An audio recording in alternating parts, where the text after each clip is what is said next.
অভাব আছে, চুরির মালগুলো সব ভাইপোর কাছে পৌঁছে গেছে।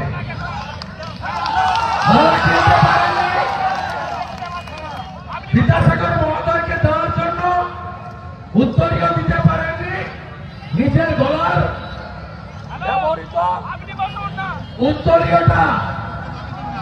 উত্তরীয়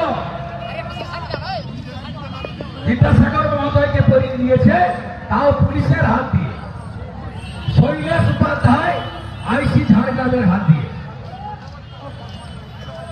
আপনি ক্ষমা চান মমতা ব্যানার্জি, আপনি কে হরিদাস?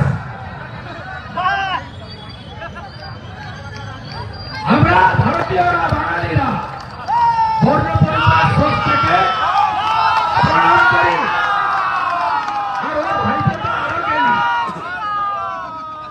2021 সালে বিধানসভা ভোটে তমলুকে এসে বলছে বর্ণ পরিচয় সংস্থার নাম সতীশ সামন্ত।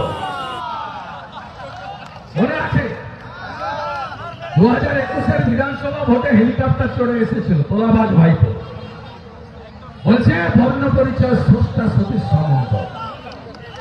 এত জ্ঞানী তিনি, বাংলা বাঙালির জন্য একেবারে কেঁদে আকল। অফ সাইডে ববি, তার নাম ফিরা রাখি, সে বলছে 50 লোক উর্দুতে কথা না বললে আমার ঘুম আসছে না। কোন বাংলা বাঙালির গল্প নাই। রোহিঙ্গা আর বাংলাদেশের মুসলমানদের বাঁচাতে হবে। এরা ভোটার তালিকা থেকে বাদ গেলে দিদি চিৎপটান, পিসিমণি চিৎপটান,